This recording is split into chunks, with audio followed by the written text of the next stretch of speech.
تمام 10 مساء بتوقيت أسمر. مشاهدينا الكرام في كل مكان، أسعد الله أوقاتكم بكل خير. أقدم لحضراتكم نشرة الأخبار لهذا المساء من الفضائية الإريترية، يصحبكم في جولتها نور الدين خليفة، وأستهلها لكم بأبرز ما تضمنته من أنباء.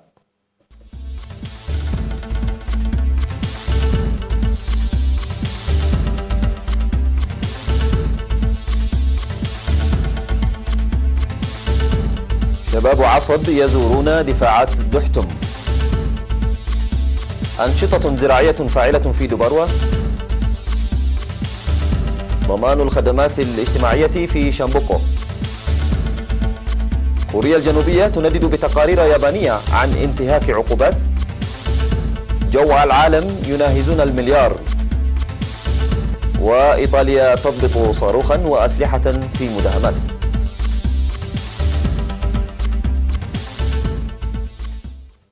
كانت تلك عناوين النشرة، وإلى حضراتكم الأنباء بالتفصيل. قام أعضاء الخدمة الوطنية العاملين في مختلف المؤسسات في عصب بزيارة دفاعات دحتم بمناسبة الاحتفال باليوبيل الفضي لإقامة سوا وبدء الخدمة الوطنية. وهدفت الزيارة إلى التعرف على بطولات أعضاء الخدمة الوطنية أثناء الحملة الثالثة وتسلم وصيتهم، وقدم للزائرين توضيحا من المشاركين لإفشال الحملة. وذكر في المناسبة بأن 90% من وحدات قوات الدفاع التي كانت مرابطة في الموقع هم أعضاء الخدمة الوطنية الذين خرجتهم سوا، وقد تركوا إرثا تاريخيا للأجيال للصمود والبطولات التي أظهروها في التضاريس التي ليس لها ساتر وتمتاز بمناخ صعب. وذكر زائرون مشاهدتهم آثارا توضح النضال المرير والصعب الذي جرى للتصدي وتدمير القوة الغازية، وإدراكهم بأن وجود الخدمة الوطنية له ارتباط وثيق مع الوجود الوطني. من ناحية ثانية، سيحتفل إقليم جنوب البحر الأحمر باليوبيل الفضي لبدء الخدمة الوطنية وإقامة سوا من 18 وحتى 21 من يوليو على مستوى الإقليم. وسيتم الاحتفال باليوبيل الفضي لبدء الخدمة الوطنية وإقامة سوا على مستوى البلاد من الأول وحتى 4 من أغسطس في سوا تحت شعار سوا خيار صحيح نحو مستقبل مشرق. أعلن مكتب وزارة الزراعة في مديرية دبروة تنفيذ أنشطة زراعية فاعلة في المديرية لرفع الإنتاج الزراعي وتنمية الثروة الحيوانية. وأوضح مسؤول المكتب السيد ياريد هابتجرجيس عن تقديم 105 كنتال من بذور البطاطا المحسنة و40 كنتالا من بذور القمح المحسن وحوالي 8000 من الفراخ للمزارعين بأسعار مناسبة في الأشهر ال6 الماضية. وأشار أيضا إلى تقديم أكثر من 150 رأسا من أبقار الألبان المختارة للمزارعين بالتعاون مع مركز حلحلة للأبحاث الزراعية، على أن يقوم المزارعون بمنح عجول للمزارعين الآخرين بعد عامين من مواليد هذه الأبقار. كما ذكر عن تقديم الخدمات البيطرية للماشية للأمراض العامة والأمراض الباطنية.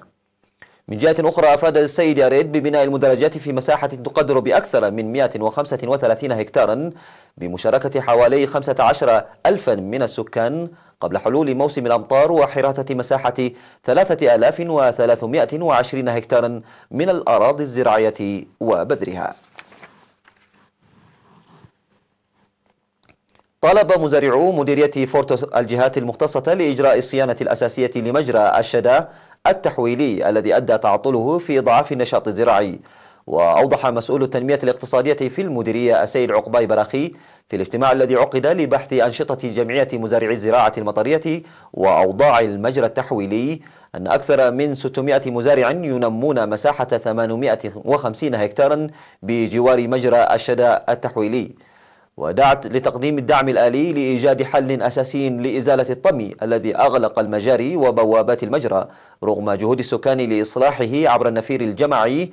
وأكد مدير مديرية فورتو سوا السيد أبو بكر محمود علي أهمية مجرى الشدا التحويلي للتنمية الزراعية، داعيا الاهتمام لصيانته.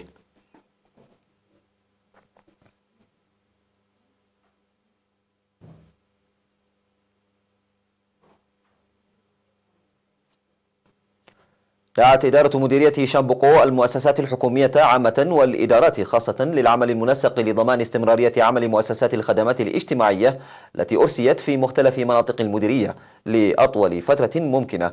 وأوضح مدير المديرية سيد كحساي أسرات بأن الأنشطة الشعبية لإصحاح البيئة في جميع القرى وحماية التربة وحفظ المياه وصيانة الطرق وانتخابات مدراء الضواحي من البرامج المنفذة بنجاح. وأشار إلى تعطل معظم مشاريع المياه في القرى لسوء الإدارة والاستخدام، ويجب القيام بالمتابعة الجادة لضمان الخدمة فترة أطول والتنسيق لتنفيذ برامج التنمية. وبحث الاجتماع البرامج المنفذة وتحدياتها موصيا الدفع بأنشطة حماية التربة وحفظ المياه، ووضع حد لارتفاع الأسعار المبالغ فيه والسيطرة على تعرفة المواصلات وجميع الإيرادات الضريبية.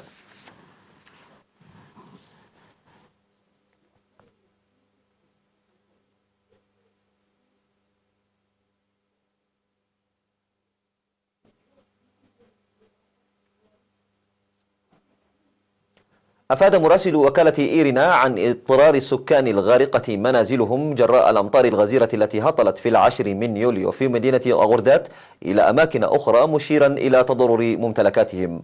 وقد تضررت 15 أسرة جراء غمر المياه منازلها، حيث قامت إدارة المديرية بنقل الأسر المتضررة إلى موقع إيواء مؤقت. وأوضح السكان بأن الإسراع في التعرف على السبب واتخاذ الخطوات العاجلة لحله سيحد من استفحال المشكلة مع ازدياد هطول الأمطار.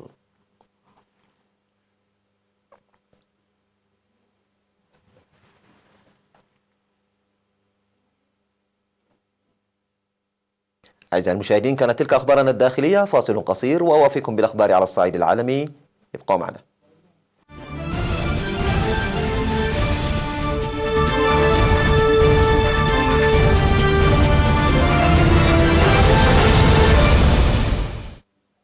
أهلا بكم.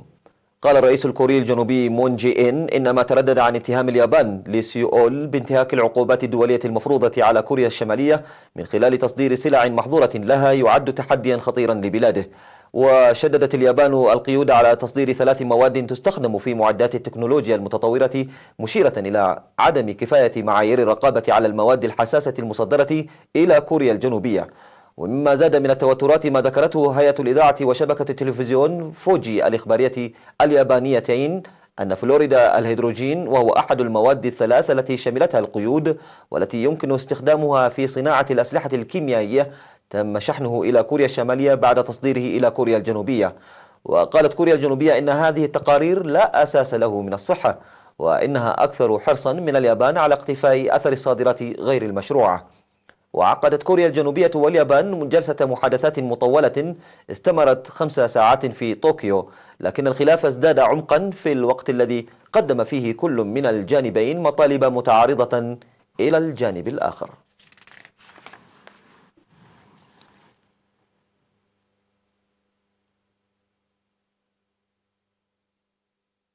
كشف تقرير للأمم المتحدة أن عدد الجوعى حول العالم بلغ العام الماضي أكثر من 821 مليون شخص، في تصاعد للرقم للعام الثالث على التوالي. وقال التقرير إن هذه الأرقام تمثل تحديا هائلا أمام تحقيق هدف التنمية المستدامة المتمثل في القضاء على الجوع بحلول عام 2030. ولاحظ التقرير أن وتيرة التقدم في تخفيض عدد الأطفال الذين يعانون من التقزم إلى النصف وتقليل عدد الأطفال الذين يولدون بوزن منخفض عند الولادة بطيئة للغاية، في نفس الوقت الذي أوضح أن زيادة الوزن والسمنة في جميع المناطق في تواصل بين الأطفال في سن المدرسة وبين البالغين. وأوضح التقرير أن إفريقيا تتصدر مناطق العالم من حيث معدلات الجوع، وبخاصة في دول شرق القارة، حيث يعاني 30% من سوء التغذية.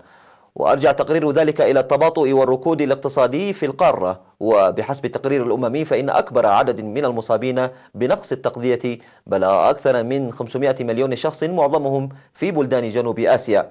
كما أن أفريقيا وآسيا تتحملان معا الحصة الأكبر من جميع أشكال سوء التغذية.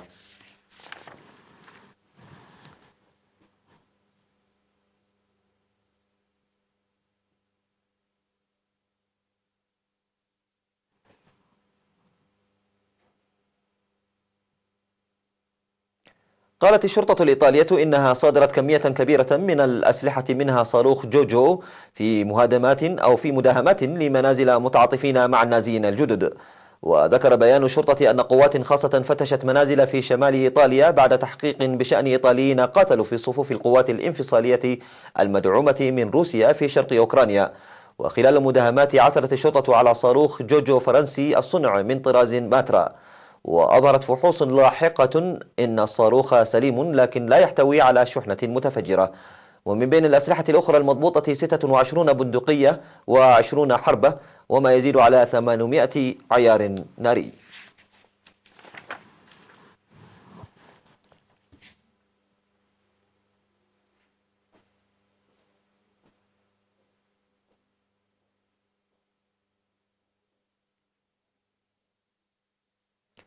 تجاوزت حصيلة الأمطار الموسمية 100 قتيل في عدد من دول جنوب آسيا خلال نحو أسبوع وفق ما ذكر مسؤولون الاثنين، بينهم 12 شخصا على الأقل قتلوا في انهيار منزل في شمال الهند جراء هطول الأمطار الغزيرة. وقالت الشرطة إن السيول والانهيارات الأرضية الناجمة من الأمطار الغزيرة قتلت 67 شخصا على الأقل في أنحاء النيبال، بينما لا يزال 30 آخرون مفقودون. وفي أحدث مأساة ناجمة من الأمطار الموسمية في الهند، انهار مبنى من 4 طبقات على سفح تل في ولاية هيماشال براديش الشمالية، ما أدى إلى مقتل 12 شخصا ومحاصرة ما لا يقل عن 7 آخرين. وتتكرر مثل هذه الحوادث في جميع أنحاء المنطقة خلال الأمطار الموسمية بسبب الهياكل المتداعية تحت وطأة المطر المنهمر. وتخلف الأمطار الموسمية من يونيو إلى سبتمبر الموت والدمار في مختلف أنحاء جنوب آسيا في كل عام.